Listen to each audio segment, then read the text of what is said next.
Can you feel it? From the north it comes.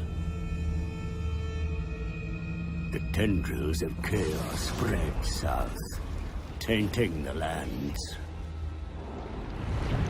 And with it, the warriors of chaos march.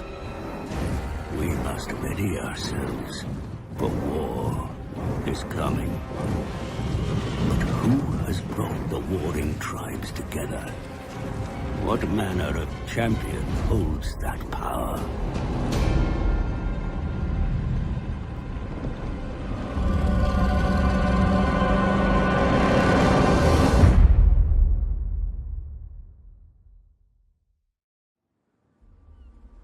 Oblivion has come, my lord. Archaon, the ever-chosen lord of the end times, has re-entered the world.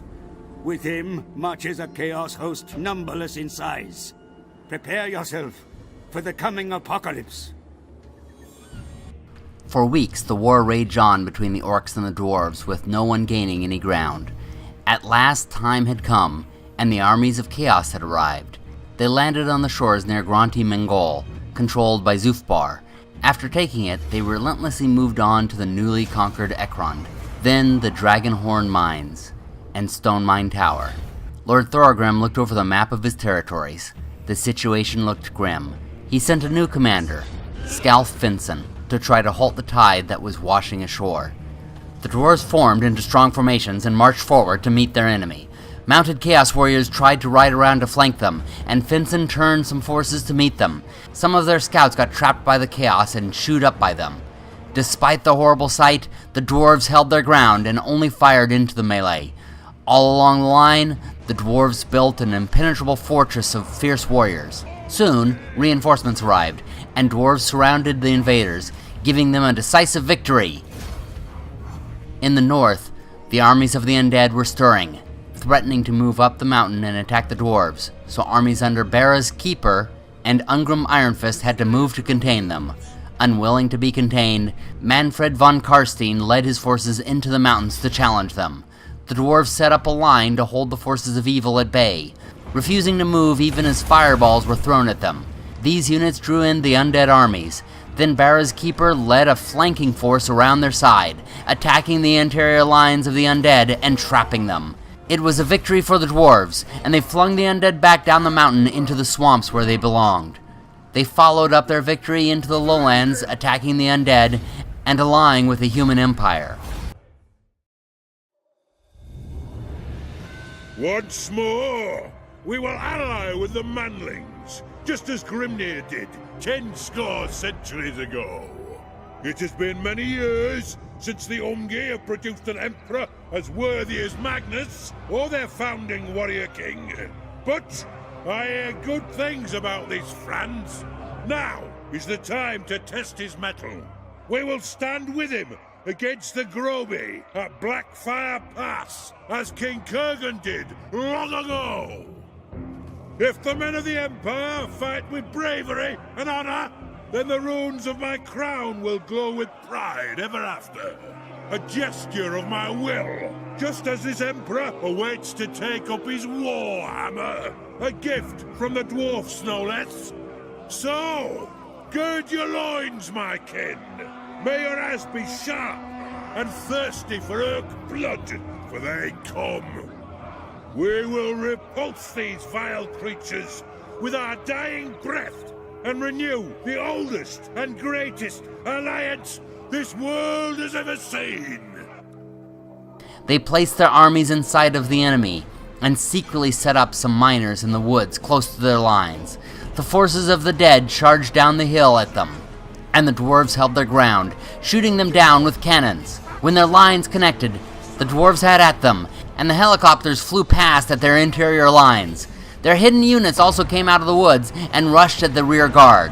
Soon the dwarves overwhelmed them and took to the field. Emboldened by their victories and their new alliance with the human empire, the dwarves moved northward along the mountains. Ungrim Ironfist, lord of the Troll Slayers, rushed down the mountain into the armies of the undead, scattering them. But ominous reports were coming from their new allies. The armies of Chaos were attacking the Empire, continuing a relentless push. In the south, their old problems grew worse. The orcs were getting more organized, no doubt inspired by the leaders of Chaos. The dwarves pushed into overdrive, conquering as many small enemy armies as they could to clear them away. And then another problem arose they did not expect. The border princes were attacking a fellow dwarven kingdom. It was not one that Thorgrim had allied with, but his goal was to unite the clans, and so he joined in the fight against the princes. He sent Taker to take the city of Eckendorf, which they did swiftly. This angered their allies in the Empire, but they had their own problems with the armies of Chaos, so Thorgrim did not concern himself with it. He continued his assault, taking Matorka. As he moved on to Zvorka, the orcs, in an unusual moment of being helpful to the dwarves, attacked Myrmidons. 2 dwarf armies reached Zvordek and laid siege to it. Meanwhile, further north, the undead attacked up the mountain again, where Iron Fist was defending. They set up in a condensed formation with minor skirmishing in the lead. This skirmish block broke up the undead formations, and the dwarves attacked the remaining lines. The undead countered with cavalry, smashing into the dwarf lines wherever they could find a hole. They managed to get behind the dwarf lines and hit them from every angle, defeating Iron Fist and getting a foothold on the mountain. Thorgrim counterattacked further north, and as he did, the siege of Zvorak launched into an all-out assault. They moved forward their wall climbers and strafed the walls with their helicopters. Their archers moved forward and threw bolts at the walls while the rest of the lines hurried forward with ladders. The siege engines hit the wall, and the dwarves poured out, assaulting the lines, and then rushing into the city. It became a race to see who could get there first. At last they made it, taking the city.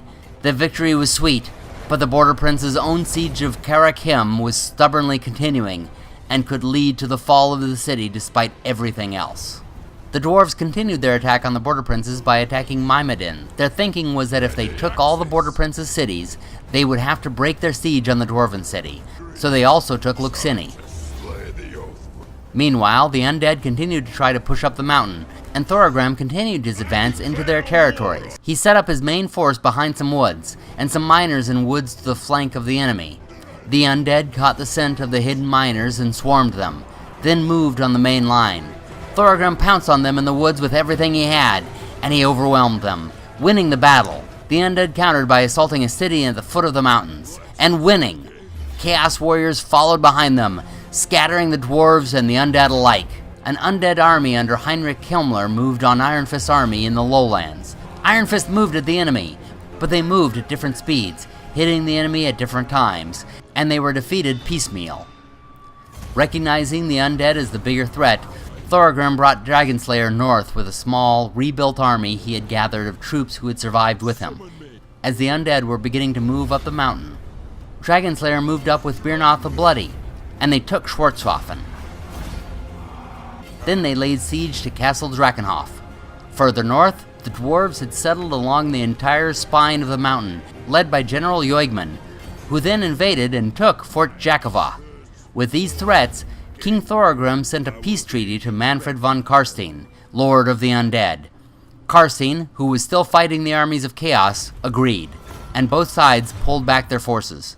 The Undead and the Empire, in a strange show of support for one another, defeated the forces of Chaos before they ever reached the dwarves. With this distraction, the dwarves were able to show the border princes that they had no hope against the dwarves, and they ceased their siege, eventually dissolving into the forces of the Empire. Thus, the dwarves had succeeded at uniting the dwarven clans, and had secured their borders. They had not conquered all the territory they had hoped, but they controlled the mountains, which was what they had hoped for. And so the dwarven kingdom thrived, and lived happily ever after, if such a thing can exist in the world of Warhammer.